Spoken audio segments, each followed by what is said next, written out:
আমার ভাইয়ের 1 নাম্বার মুনাফিকের প্রথম চরিত্র হলো তারা হয় দ্বিমুখী। তারা মাহফিলও যায় আবার গানের অনুষ্ঠানেও যায়, দুই জায়গায় তাদের পাওয়া যাবে। ইযা লাকুল্লাযীনা আমানু ক্বালু আমান্না ওয়া ইযা খালাউ ইলা শায়াতিনিহিম ক্বালু ইন্না মাআকুম। আল্লাহ তাআলা কোরআনে তাদের চরিত্র স্পষ্ট করে বলে দিয়েছেন, তারা মুমিনের কাছে গেলে মুমিন সাজে, জালেমের কাছে গেলে জালেম সাজে। তারা হয় দুমুখী চরিত্রের মানুষ। তাই দেখা যায় মাহফিলে যখন তাদেরকে নেতা বানানো হয়, সভাপতি বানানো হয়, মাহফিলে চিফ গেস্ট প্রধান অতিথি বানানো হয়, তখন সুন্দর টুপি মাথায় দিয়া, ইস্ত্রি করা জামা গায়ে দিয়া হাজির হয়।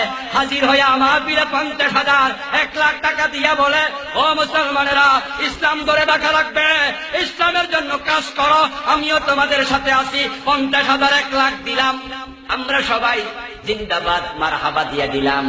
উনি খুশিতে গদগদ।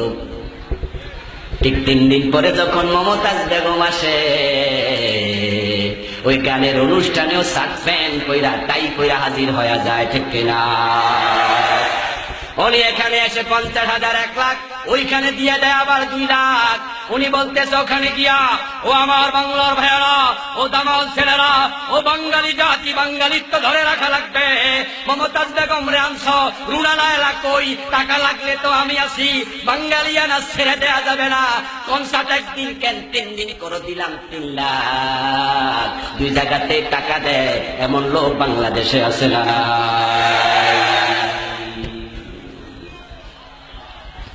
আমার বন্ধু, মাসি হইও না, মৌমাছি হও। মাসি সব জায়গায় বসে, মৌমাছি সব জায়গায় বসে না, ঠিক কিনা? দেখবেন আপনারা লক্ষ্য করে, উনি মাহফিলে গিয়া ইসলাম ধরে রাখা লাগবে, আবার গানের অনুষ্ঠানে গিয়া বলে বাঙালিয়ানা ছাড়া যাবে না। কারণ একতারা দেখিলে মনে পইরা যায়। গান আছে না নাই? তারা দেখলে নাকি মনে পড়ে, একদিন বাঙালি ছিলাম রে। তাই আমাদের দেশের মুসলমানের ছেলেরা আইয়ুব বাচ্চুকে দিয়ে কনসার্ট করে, মমতাজ বেগমকে দিয়ে কনসার্ট করে, একতারা দুতারা দেখলে নাকি বাঙালির কথা মনে পড়ে। আমার আজ পর্যন্ত বুঝে আসলো না ওই একতারার সাথে বাঙালির কি সম্পর্ক। একতারা দুতারা ঢোল তবলার সাথে বাঙালিত্বের সম্পর্ক নাই। আমি তো দেখি এটা হিন্দুত্বের সম্পর্ক। একতারা দুতারা ঢোল তবলা ছাড়া হিন্দুর পূজা বিয়ে হয় না। আমার ভাইয়েরা, বাঙালিত্বের সাথে একতারার সম্পর্ক নেই, দোতারার সম্পর্ক নেই, ওইটা হিন্দুত্বের সাথে সম্পৃক্ত। যদি এমন সম্পর্ক একতারার সাথে বাঙালির হয়ে যায়, এমন বাঙালি হওয়া চাই না। ওই বাঙালি হইলে জান্নাত পাওয়া যাবে না। বরং আমরা বাঙালি মুসলিম নই, বরং আমরা মুসলিম বাঙালি, ঠিক না? অনেকে দেখবেন ব্যাখ্যা করতেছে, ধর্ম যার যার, উৎসব সবার, এমন কথাও বাজারে আছে না নাই? আমার বন্ধু বলা হচ্ছে বাঙালি মুসলিম নাকি আমরা, আগে নাকি বাঙালি? তোমার ব্যাখ্যা ভুল, তোমার ব্যাখ্যা ভুল, তোমার ব্যাখ্যা ভুল। ভাষার সাথে সম্পৃক্ত বাঙালি ইংরেজ, আরাবিয়ান।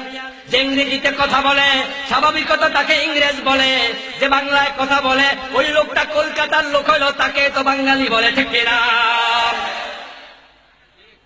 বাংলাদেশি আর বাঙালি দুটা 2 জিনিস, ঠিক না?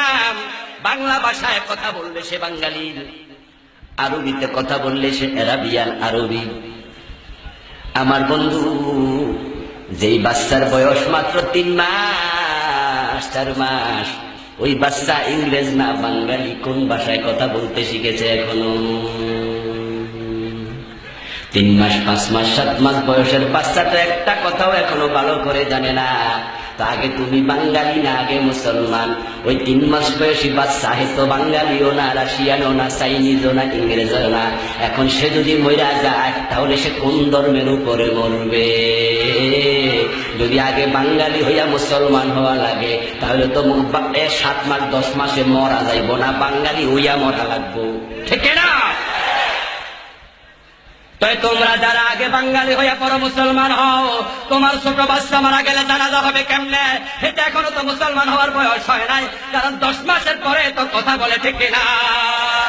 ওই 9-10 মাসের পরে সে মুসলমান হবে। তাই তাদের সন্তান কোন ধর্মের উপরে মারা যাবে? তাই আমরা ফতুয়া দেই, আমরা বলি বাচ্চার বয়স যদি 1 দিন হয়, বাচ্চার বয়স যদি 1 মিনিট হয়, 5 মিনিট পরে মরে যায়, ওই বাচ্চারও জানাজা লাগবে, সে মুসলমান। মুসলমান তাহলে বোঝা যায় আমরা আগে মুসলমান, তারপরে বাঙালি হব, ঠিক কিনা? এখন আপনার